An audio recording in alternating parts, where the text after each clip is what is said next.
entendu, les termes rénovation et réhabilitation désignent pourtant des réalités bien différentes. La rénovation consiste à remettre un bâtiment à neuf pour en améliorer le design, le confort ou encore l'efficacité énergétique.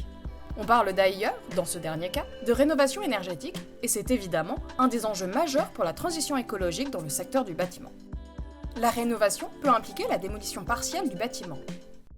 C'est la principale différence avec la réhabilitation qui consiste, quant à elle, à rénover un bâtiment tout en conservant l'intégrité des façades ou des structures existantes. La réhabilitation s'inscrit donc le plus souvent dans le cadre de bâtiments anciens, au style architectural emblématique.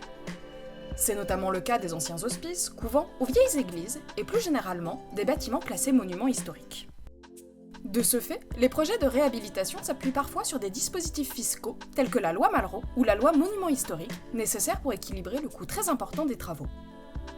La réhabilitation s'accompagne généralement d'un changement de destination. Par exemple, quand une ancienne caserne ou une ancienne usine se transforme en bureau ou en parc de logements sociaux.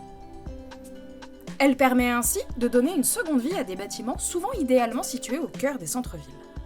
Par corollaire, elle permet d'éviter l'érection d'un bâtiment ex nihilo, réduisant ainsi jusqu'à 70% des émissions carbone liées à la construction neuve. En résumé, rénovation et réhabilitation répondent toutes deux à un même objectif, l'amélioration d'un bâtiment, tant du point de vue de la qualité d'usage que de l'efficacité énergétique.